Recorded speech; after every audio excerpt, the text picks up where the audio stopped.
Hunter's the kind of guy who would let his wife cuckold him just to own the cons. Well, I hope you're going to join the my Discord, and you're certainly not going to act like a cuck, right? That would be really embarrassing. Yo, Max! I'm going to go ahead and send you a message directly in your DMs, and once you respond, I'll give you a call, pal. Props to you for actually having the spine to show up. You know, I really, already, you've surprised me greatly. What up, dude? Hey! Max Winters, man, congratulations for being the first hater in the chat to actually have a spine to show up. I appreciate that. Well, I'm glad to at least represent people who even have spines. There you go. So let's talk about your comment. Of course, it was kind of a funny comment saying I'm the type of dude that would let other men fuck my wife to own the cons. What are you getting at with that? Do you think that like my wife was responsible for turning me into a soy boy liberal or something? Like what's your underlying argument there? I'm not entirely saying that. I'm just saying that you look at some of the most extreme examples of conservative conservative people in government and just conservatives in general. You look at the most extreme examples and the loud, and maybe they're the loudest minority, and you look for anything you can just to disprove their arguments. And I'm basically saying that you would do anything just to own the cons, even if they're the smallest example of conservatives you can find. So I'm kind of familiar with this argument that like Hunter, you've never actually talked to any of the smart conservatives. Can you give me an example of a smart conservative?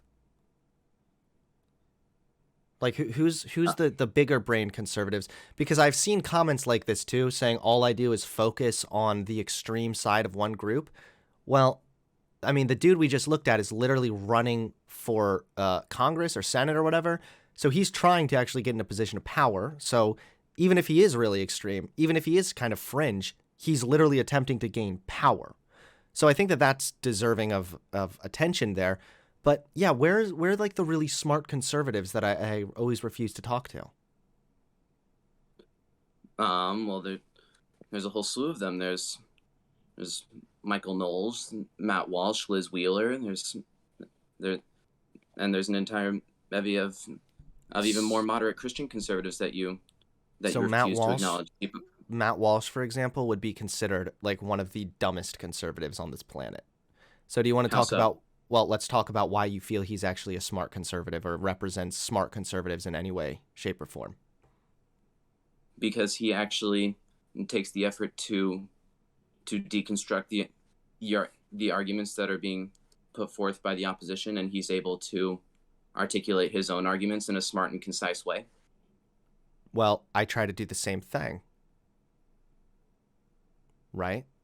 So, like, for example, I try to articulate my arguments in a smart and concise way as well. But, I mean, Matt Walsh, for example, was the type of person who was shitting on the fact that Biden hired one of those nuclear physicists who also happened to be into, like, the puppy play fetish. Do you remember that? Yeah. Yeah, so Matt Walsh was, like, raging against this, saying that it was, like, disgusting and degenerate or whatnot. Because it is. Okay, so how is that disgusting and degenerate? Because it goes against the very nature of humanity. A guy being... Wait, hold on. A guy being into puppy play kink goes against the nature of humanity. Is that what you're saying right now? Yes. So aren't conservatives like all about, you know, judging people based on the contents of their character and not on like their identity? You know, whenever Biden, for example, wants to like put a black person in this position of power, don't we hear a lot about how like, hey, why do we care about this person's identity? We should be focused on their accomplishments. Sure. Okay, so don't you see the contradiction there? The massive hypocrisy? Where here we have a nuclear physicist who is extremely skilled in what he does. He has also advised Donald Trump in the past as well, but because he looked kind of funny and had a personal fetish behind the scenes, how does that invalidate his ability to do his job? Because he has such an extreme fetish that it's an indictment on his character. Really? So you think having a puppy play fetish is an indictment on his character? How so? How does that prohibit him from doing the job? It shows that he is out of touch out of touch with reality, and that he's out of touch with the very nature of humanity, and that should disqualify him from most, if not any job he applies for. Do you think that Donald Trump was out of touch with reality for seeking that same person's advice on previous matters?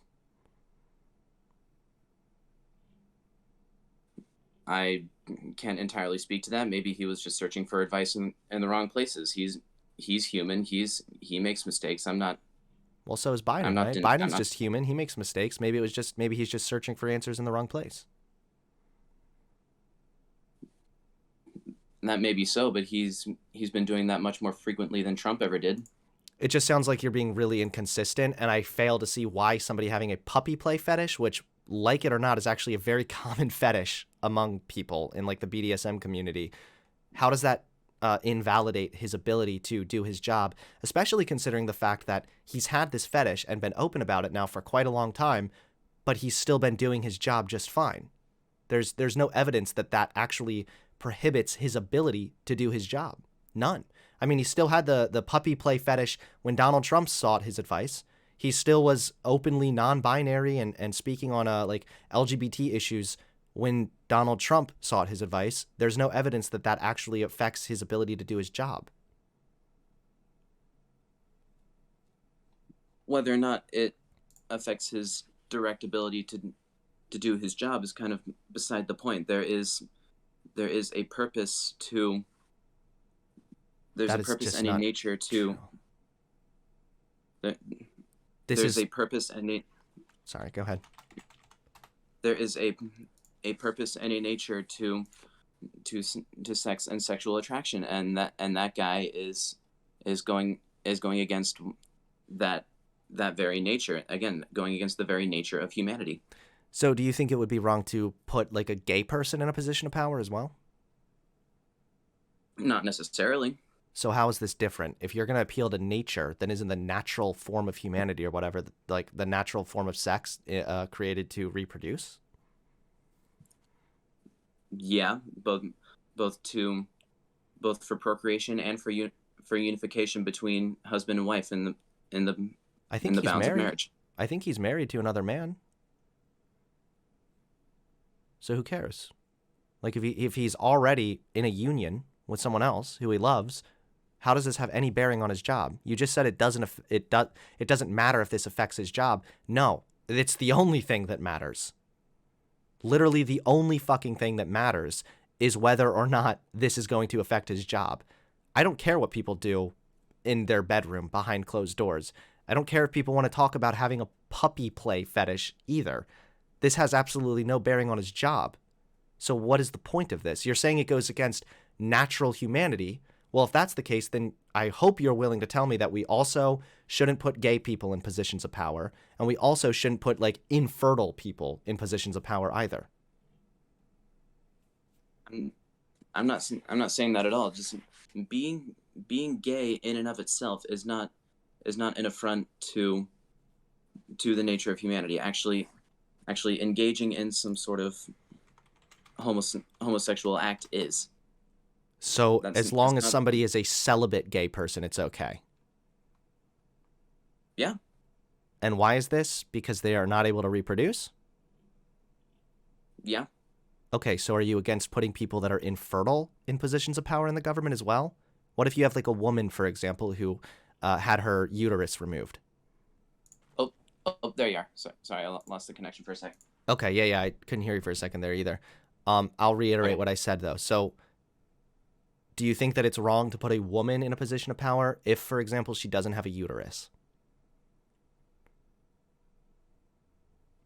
No, I think that's perfectly fine because again, if she had to have it removed, say for medical reasons, that would not be an affront to the natural order. It's just So her one out of doing what 4,000, is necessary to. sure. So one out of 4,000 women are born without uteruses. They're just born without uteruses. So would it be wrong to put a woman like that in a position of power? No, I wouldn't say that.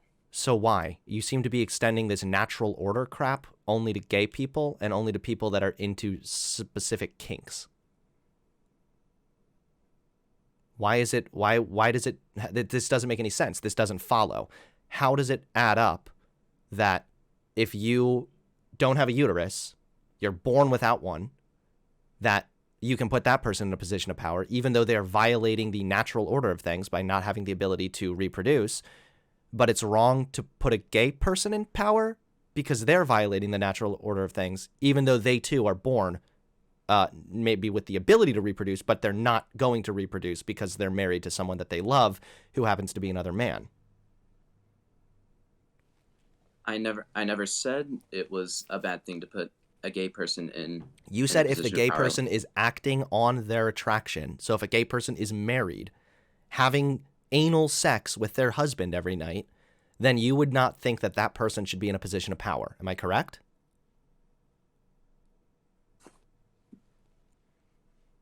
I I'm sorry, I'm trying to formulate my thoughts here. Just give me a second. Sure.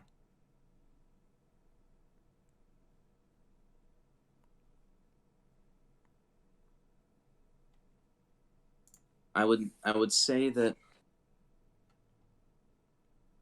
if if a person is in a homosexual union and engaging in those acts, I would I would say that that in and of itself isn't, how am I trying to say this? It's not as much as an affront to the natural order as say someone being into pup play, because that could be something like a gateway into beast into bestiality, which is obviously a massive affront to the natural order. So I'm not saying that just because it's an affront to the natural order is bad. I'm saying that depending on how far it goes, it can be a gateway into much worse things that I think should disqualify someone from being in a position of power. Okay, got it. So this is just not true. People that are into puppy play are into specific kind of BDSM fetish in which they like their partner to be like on a leash or something. This does not translate into wanting to actually fuck an animal.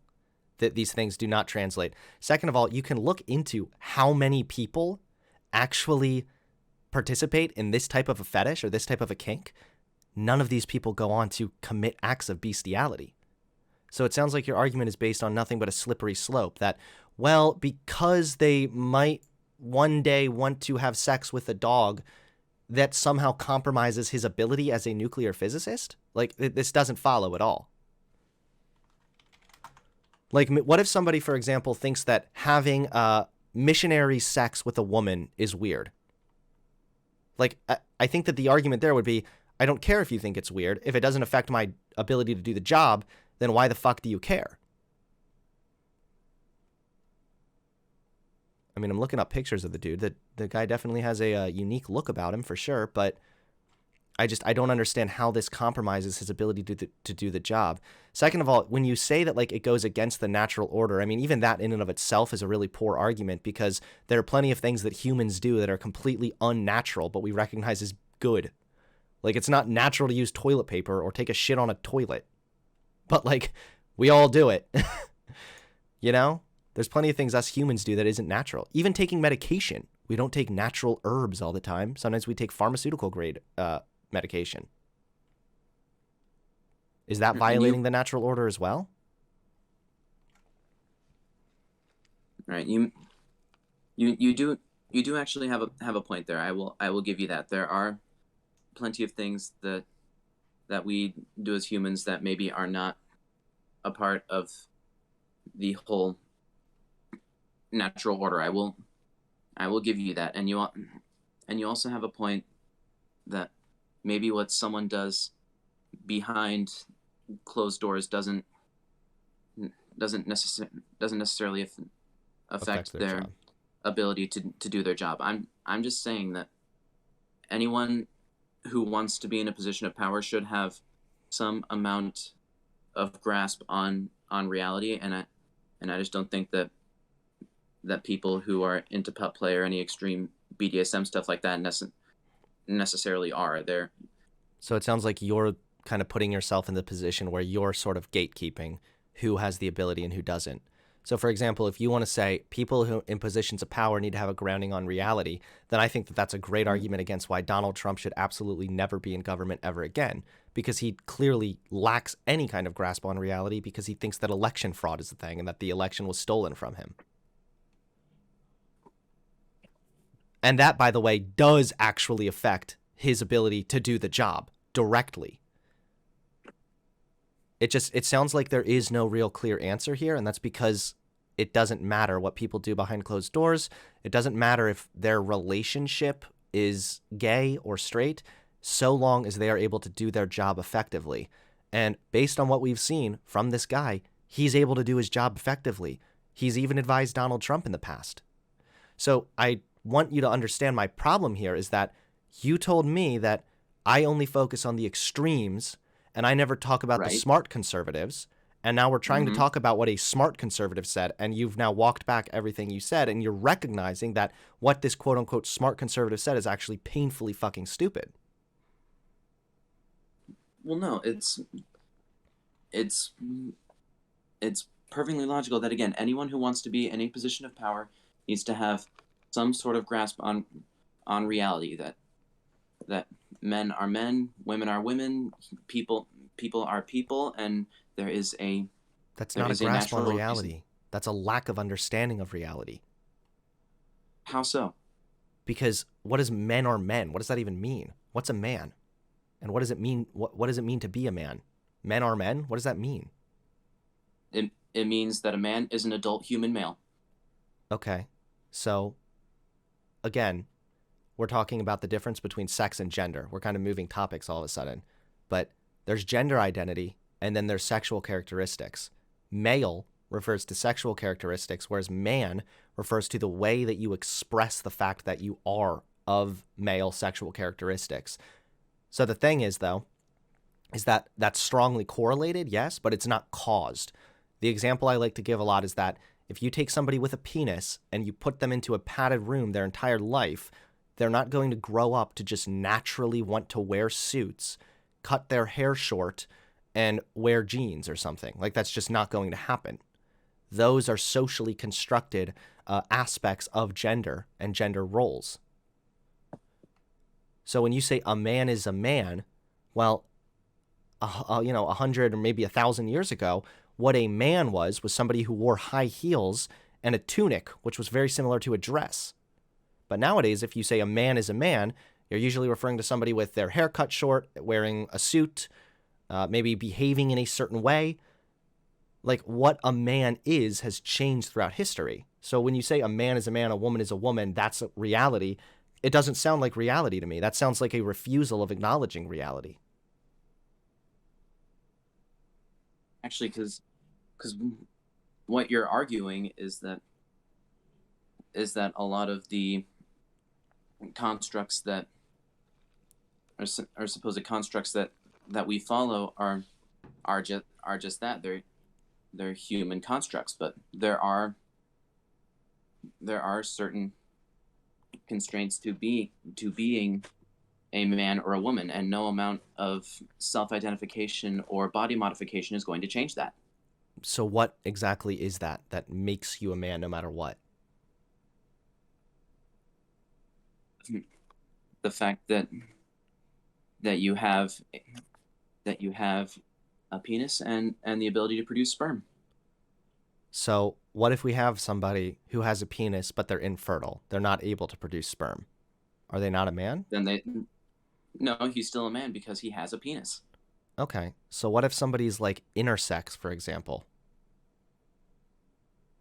Where there are people who they present as men, but they're either born with a set of genitalia that kind of resembles both, or they have a different level of hormones. They have different kinds of testosterone levels, or they have various different chromosomes. You're talking about biology, and furthermore, this doesn't really make sense because we don't ever look at people's genitals to determine whether or not they're a man. If you pass me on the street, you're not going to look at my genitals to determine that I'm a man. You're looking at the socially constructed aspects of gender. then what does a doctor do as soon as the baby comes out? They look at they They look they at assign him the baby's male, genitalia. male Hmm? being he's a male, biological male. Sure, those are sexual characteristics though, not gendered characteristics. So, for example, there are Those- people with a penis who maybe they like to wear dresses, maybe they want to wear lipstick, maybe they want to wear makeup. Now, it seems that last time I heard it was the smart conservatives claiming that because Harry Styles put on a dress, he's somehow not a man. So, Right. right, which is a direct contradiction again, because Harry Styles has a penis. So, he should be a man no matter what he wears. But that's why conservatives seem to Well, trip up on the difference between sex and gender. well, no, this gets into the whole idea. I don't know if you've ever heard of the idea of Gnostic dualism, where it's the idea that humans have a body and a soul that are that are completely separate. It's like you can on one hand, it's like you're all we are is there's one group of people who believe that our bodies are just our bodies. There's nothing we can there's nothing we can do to change that, and then we have the other side, which is where our souls and how we identify are everything, and our body has nothing to do with that. But most of most of these conservatives, they realize that our body and our soul are intertwined. You can't have one without the other. So you can exhibit male sexual characteristics, but if you're not expressing those outwardly, then you're not living up to your to your set standard as a man. Well, I'm not really sure what a soul has to do with this. We're talking about your mental perception of yourself. So, for example, there are studies that have shown that trans men have a brain that works more similarly to the brain of a male. So, in that case, we're talking about somebody who literally has a brain that is structured differently from their body. So, it would only follow that if their brain perceives them as a certain way, you would work to try to make the body match the brain. No, again that's getting into the idea that your identity and your self perception. I'm kind of differentiating that. I'm sorry, I cannot talk this morning. I'm No, it's fine. Don't worry about it. differentiating that. I'm kind of differentiating that from the idea of your soul, even though that's kind of the same thing. Your soul is just like your essence of being and your self identity. That's kind of what I'm trying to say. But your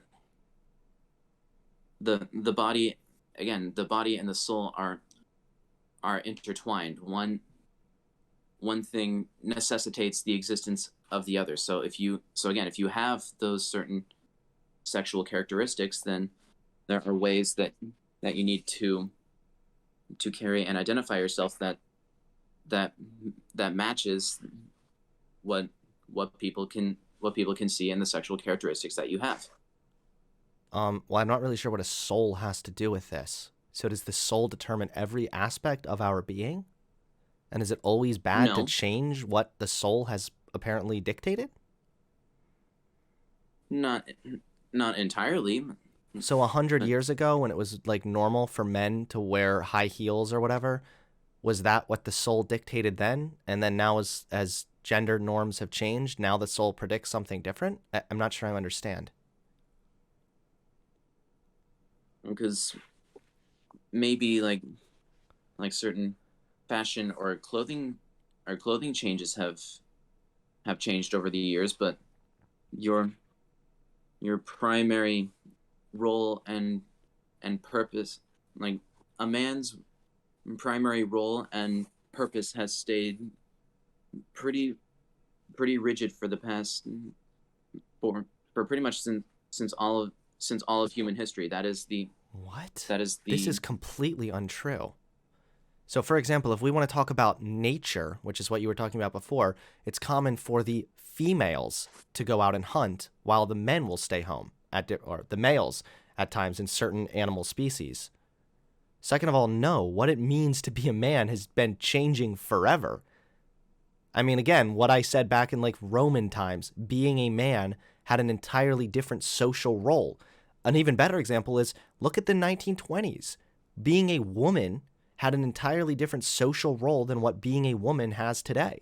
Being a woman was arguably the most important thing about you, and you were relegated to certain roles in society. You weren't allowed to have a job, you weren't allowed to wear pants, you weren't allowed to do this, you needed a man to get by. What it meant to be a woman then is far different than what it means to be a woman now. This doesn't add up at all with a soul either, because then you would have to say that if a soul dictates our being, then does that mean that any changes to your body is a violation of the soul? Again, not entirely. It depends on the type of modification that you get. Again, if you have to get, say, like something like something like something amputated because it no longer serves its purpose, or you have to just get some other part of your body removed because there's a tumor that could spread if you don't get rid of it. That does not that doesn't violate the idea that that the body and soul are intertwined. I'm Again, not sure what this means. I don't know what it means that the body and soul are intertwined. Second of all, we can't even see the soul, so how do we know? At least with gender, we can actually see gender, and that determines how society interacts with you. But we don't even know what the fuck our soul is. I don't know what my soul is. If you're referring to your soul in regards to like your own identity or your self-perception, then wouldn't it follow then that maybe some people are born with a penis, but their soul says they're a woman? no, not because again, the the body and soul are one. They cannot exist without the other. If if you have if you have a male body and male sexual characteristics, then that is your being. You are a man. Okay, yeah. Again, you're misunderstanding the fundamentals of this argument. Is that there is a difference between biological males and what it means to be a man. So when you go and put on a suit to go to a funeral, you are engaging in a gendered role. There's nothing in your biology, there's nothing in your soul that says because you have a penis, you will wear a suit. And this is demonstrated by the fact that even in other countries, in other cultures, for example, Scottish men wear kilts. They wear short little skirts. Where over here in America, we would recognize that as a rather feminine thing, but over in Scotland, that's seen as a masculine thing.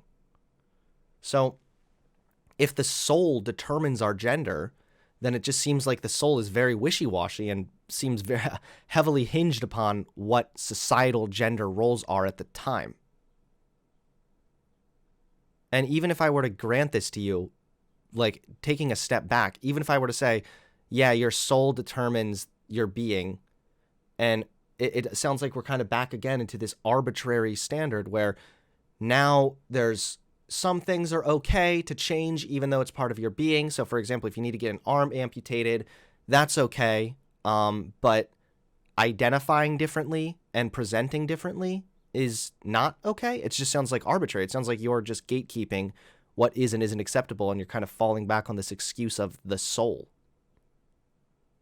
By that logic, like, wouldn't it be against the soul to take like medication? Is it against the soul for women to take birth control, which makes them infertile so that they don't get pregnant? Or is it against the soul to take certain medication to change your brain chemistry so you don't have depression?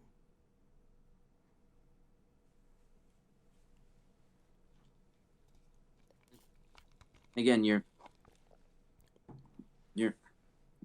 you're misunderstanding the idea that the body again the body and soul are one. They cannot be separated. One and the body dictates the soul, but the soul can also dictate the body. And I'm trying to figure out a concise way to explain this. I don't think there is a concise way to explain this because this is just kind of nonsense right now. Like, the soul is an unfalsifiable claim. We don't know what our soul is. We can't see our soul. And by that logic, then trans people who suffer from gender dysphoria and are willing to literally fucking kill themselves if they aren't able to undergo transition, then maybe that's an argument that their soul is different from their body. And furthermore, none of this deters, again, from the original conversation that this person is somehow unfit for the job.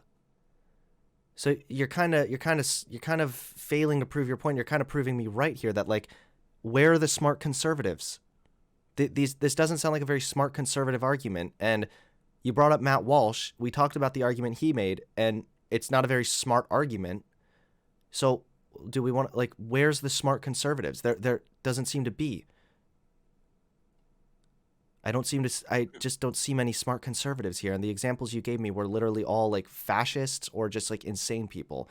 Michael Knowles, for example, like, he's fucking deranged. He's insane, literally. How so? Did you see his tweet recently where he said, oh shit, I wish I could find it. He talked about Will Smith's slap and said that we should start. Oh, right. He talked about Will Smith slapping and then went on to say that we should have more laws in place to block obscenity, for example. Yeah, that's. So What? the Daily Where's the Wire. problem there? Okay, I'll explain. The Daily Wire, which perpetuates this bullshit idea that conservatives are censored, who claims to be against censorship, has people working there who advocate for government censorship of speech they don't like, so long as it's deemed obscene. Now, it's true that there is no constitutional provision for obscene material necessarily. However, Yeah. no, I'm not done yet. Virtually all restrictions that were attempted to put on obscene material or the distribution of obscene material did violate the First Amendment.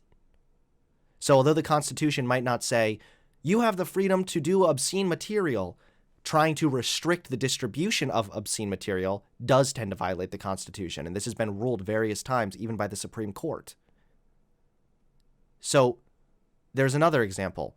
We have people, this supposed smart conservative, preaches big and loud about the Twitter censorship or the TikTok censorship, and then advocates for government censorship of material they don't like. Okay, so what's your point though? My point is that that's not a very smart conservative. And you're giving me examples of these supposed smart conservatives, and literally none of them are smart. They're dumb as shit. So it's a dumb point to realize that the First Amendment doesn't protect obscenity, and that we should censor obscene material. That's a dumb take.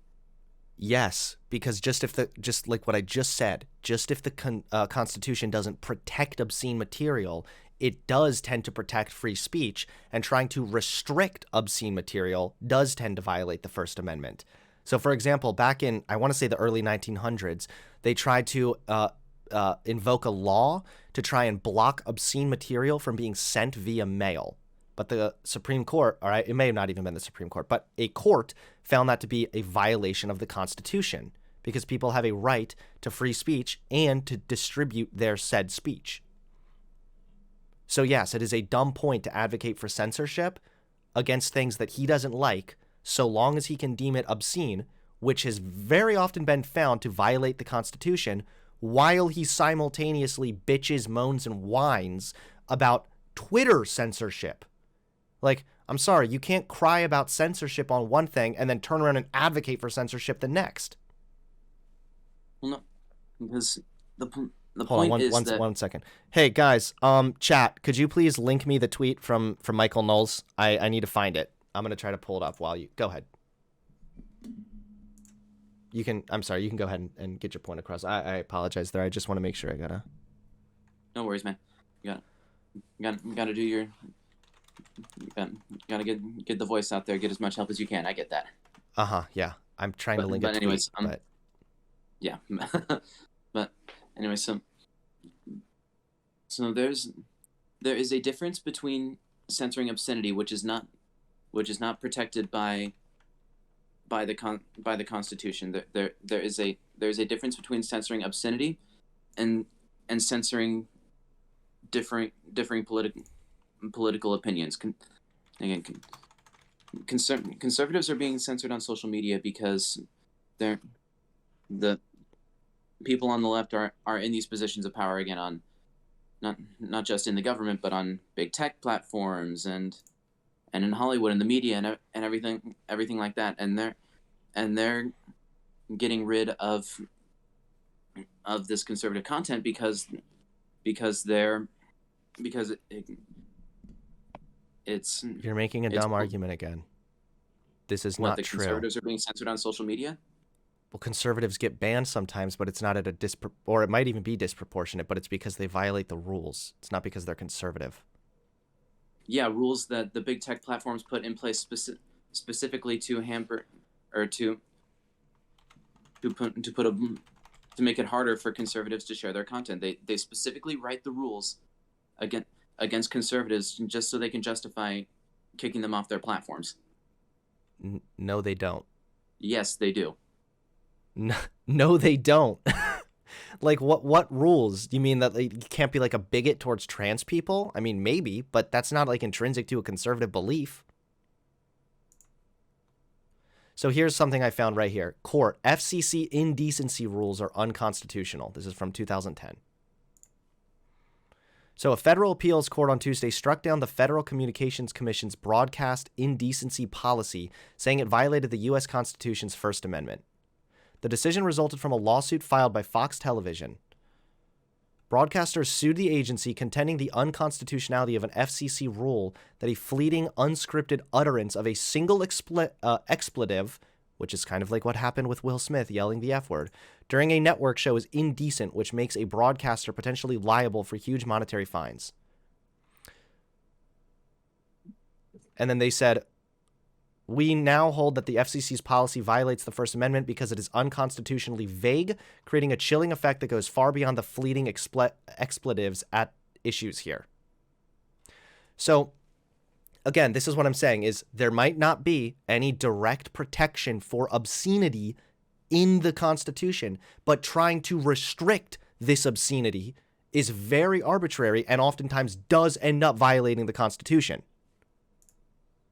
So let me see if I can pull up this tweet, and then we can talk shortly about the big tech censorship, but you're not really helping your case very much. Hold on. When did he slap him? Was that 2 days ago now? I didn't see any links sent, so now I gotta... Oh, here we go. So Michael Knowles says, everyone is focusing on the slap, but Will Smith's more serious transgression was the profanity-laced tirade from the seats.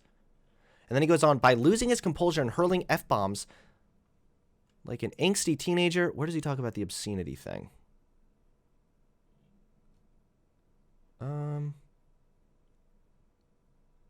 Both the libs and conservatives have taken freedom of speech to an absurd extreme, invoking it to justify all manner of historically unprotected speech, such as obscenity, fighting words, blasphemy, etc. So let's talk briefly about this. We already went over the obscenity thing. Okay. Fighting words, depending on what that is, that's still not protected. Like, obviously, if you're threatening violence, that's not really protected under the First Amendment. Blasphemy, right. I'm pretty sure the Constitution directly talks about how the state should not demean or uplift certain religions. So what the fuck does it mean that you can't commit blasphemy? This, by the way, from the smart conservative you referenced. Like, I'm pretty sure conservatives commit blasphemy all the time in regards to Allah. Should that be made illegal?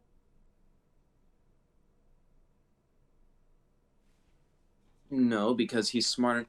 Because Michael Knowles is smart enough to realize that the founding fathers wrote the Declaration of Independence and the Constitution knowing that, how do I say this, that Christianity was the main religion. Well, not all of the founding fathers were specifically Christian. A lot of them were more deists, but they still realized that the rights and the freedoms that they were so adamantly fighting for, they realized that those freedoms weren't established by just some random government authority. They were they were born with those rights, and the reason they were born with those rights is because they were granted by a creator, and that you cannot speak out again, that you cannot Yeah, no, this isn't true. speak blasphemy against that creator. No, this is directly in contrary to what the founding fathers believed and how America was formed.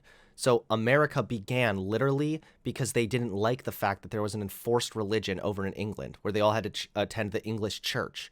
They didn't like that. So they set up America so that you could practice your own religion, and the government would not grant special privileges to said religion, but also wouldn't stop said religion. So when Michael Knowles is talking about banning and censoring blasphemy, he is directly against what America stands for.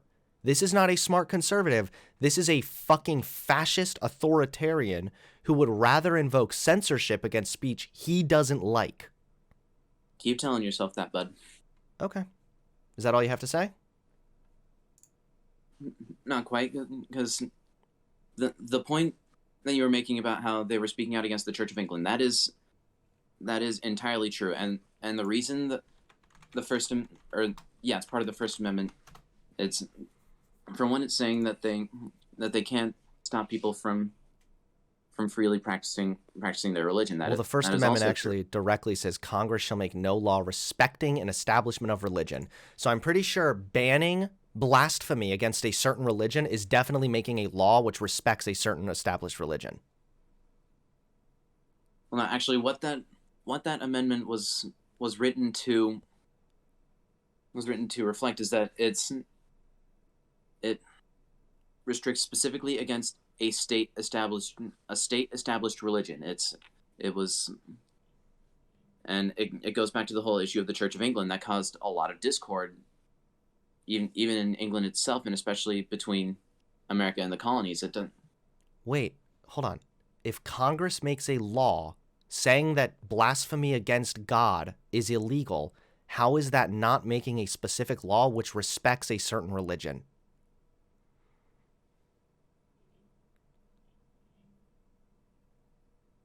Did you cut out again? Because no, I got you.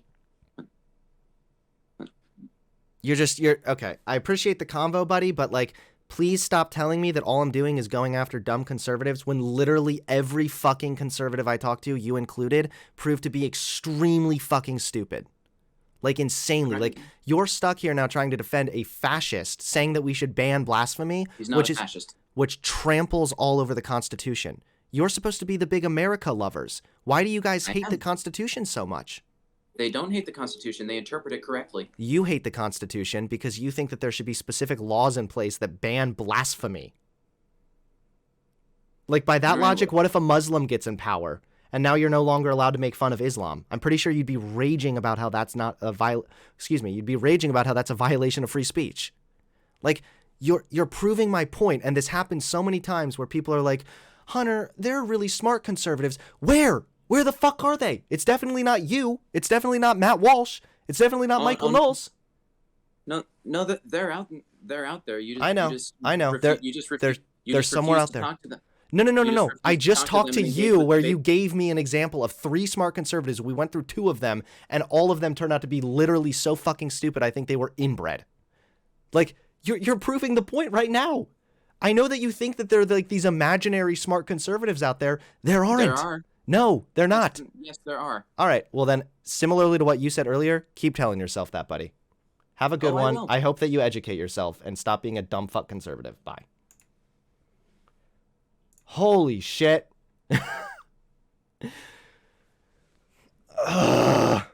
He sounds like a high schooler. I don't know how old these people are, and I don't care. If they're in my chat saying dumb shit, then I'm going to call them onto the chat. That's it.